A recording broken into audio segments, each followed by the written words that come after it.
So as you've likely heard, this week has been all about fulfillment and not so much about, well, anything else. What's funny is that fulfillment usually means, completing a task or feeling a sense of satisfaction with one's life or goals, but lately it seems like fulfillment also comes to mean something like shipping or packing and shipping. That's the kind of fulfillment that we've been pursuing night and day for the last several days.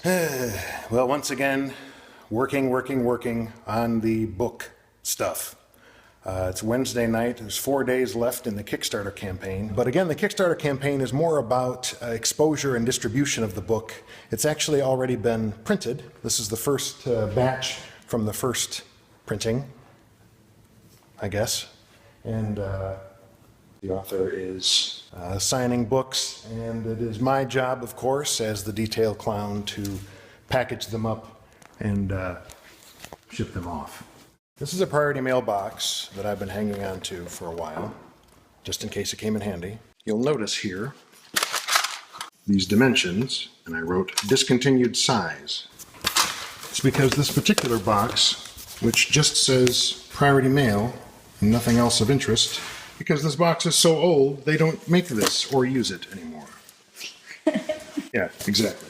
The author herself is signing and addressing and books to various people to whom they have to go. She's tracking her mailing list here, and then I have a copy of the mailing list myself. Sorry, Ed, didn't mean to scare you there, buddy. And my copy of the mailing list, then I have to, of course, with the addresses and so on and so forth.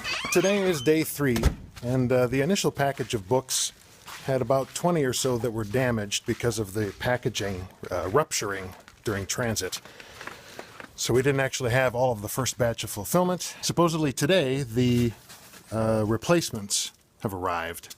So I'm going to go down to the drop box to check it out. And Emmett has decided to join me. So here we go.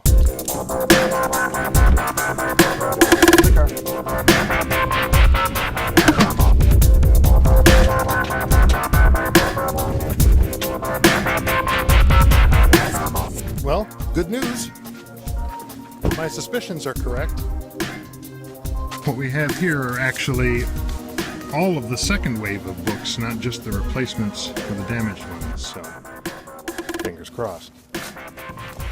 This is exactly what I was talking about. The first batch came in a box split just like this. The thing is, I don't blame UPS, because it's clearly, to me, in the box design.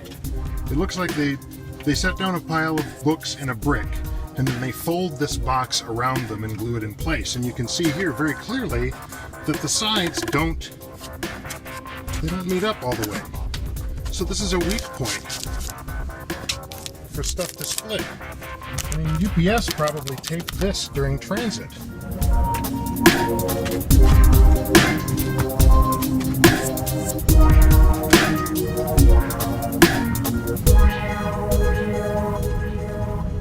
We live in the country, and which means we have a well. Not much else has been happening. But my wife's memoir. And we're actually out of salt for the water softener. So that means that I've been pulling water directly from the well without it being softened to use for things like washing dishes or mixing with beverages or something like that. Now it's totally potable. It just, still has all the minerals and whatnot in it. So, yeah. I hope that this is not the last episode of the whole year. This is a very strange way to wrap up Mr. Snayl's Wild Ride, my very first full 12 months of episodes.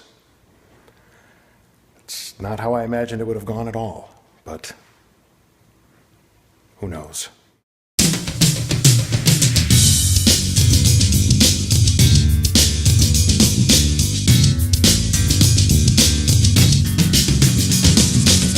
These are some cookies my sister-in-law and her kids made in her house. I don't even know what to do about this. in my brain. This is a homemade cookie. Craziness.